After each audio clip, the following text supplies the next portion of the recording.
আসসালামু আলাইকুম। এখন যে নিউজটির ব্যাপারে কথা বলব তা হচ্ছে প্রেস সচিব। আবার শফিকুল আলম যেটা বলেছেন যে মব নয়, এটা হচ্ছে প্রেশার গ্রুপ।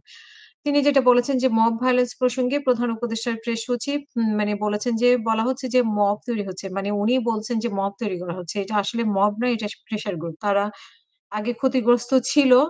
সেই কারণে সেই জায়গা থেকে তারা এটি তৈরি করছে। এবং গত ১৫ বছরে তো তারা মিনিমাম মানে স্বাধীনতা পায়নি। এই কারণে তারা এখন আবারও নতুন করে এরকম হচ্ছে কিনা আ সেইজন্য সেই জায়গা থেকে তারা মত তৈরি করছে। উনি এটা বলার চেষ্টা করেছেন এবং উনি যেটা বলেছেন যে ২৮শে জুলাই বাংলাদেশের শীর্ষ সাংবাদিকরা যে শেখ হাসিনাকে বলেছে, "এদেরকে খুন করেন, পুলিশ কেন গুলি করছে না?" কেউ কি বলেনি? এরা তো শীর্ষ সাংবাদিক, শীর্ষ মিডিয়ার হাউজের। এখন এই জিনিস তো আবারও পুনরাবৃত্তি মানে আবারও ঘটতে পারে। এই ভয় থেকেই প্রেশার গ্রুপ এগুলো তৈরি করছে। এটার সমাধান কি? সব দায়-দায়িত্ব তো সরকারের কিনা?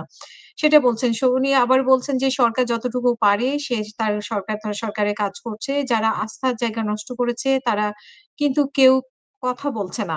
নতুন রাজনৈতিক সরকারের সামনে রেখে তারা আবারও তাদের খুঁটি সাজাচ্ছে। এতে বাংলাদেশের সাংবাদিকতার কোনো ধরনের কোনো উত্তরণ হবে না।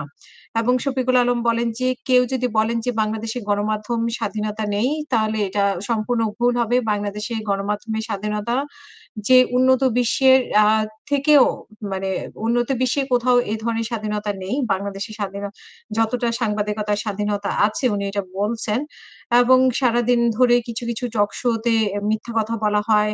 সাংবাদিকরা YouTube এ ভিডিও বানিয়ে থাকে, মিথ্যা তথ্য থাকে। এগুলো উনি বলছেন। অপসাংবাদিকতার কথা বলছেন।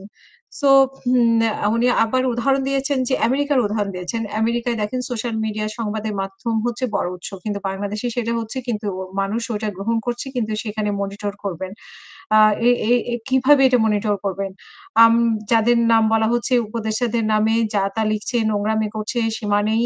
কিন্তু যদি বলি যে যেটা করা হচ্ছে সেটা অন্যায়। আপনি আমার নামে ৪০ মিনিটের একটি ভিডিও বানিয়েছেন। তার মধ্যে ৩২০ টি মিথ্যা হয়েছে। আপনি বলবেন আমার উপর প্রেশার হচ্ছে, সরকার আমাকে টার্গেট করেছে, তারপর আমাকে কাঠগড়ায় দাঁড় করাবেন। এগুলো নানা বিস্তারিত জিনিস উনি তুলে ধরেছেন যে উনার নামেও ভিডিও হয়েছে। মানে বাংলাদেশে যারা অনলাইনে কাজ করে তারা সত্য মিথ্যা বানিয়ে নোংরামি ছড়ায়। এটা উনি বলার চেষ্টা করেছেন এবং সেই নোংরামির কোনো সীমা নেই। যদি সাংবাদিকদেরকে মানে বাধা দেওয়া হয় তাহলে সেখানে বলা হবে সাংবাদিকতার বাধা তৈরি করা হচ্ছে। এইগুলো উনি বোঝানোর চেষ্টা করেছেন। অনেক ধন্যবাদ। পরে আবারও কোনো ভিডিও নিয়ে আবারও হাজির হব। আসসালামু আলাইকুম।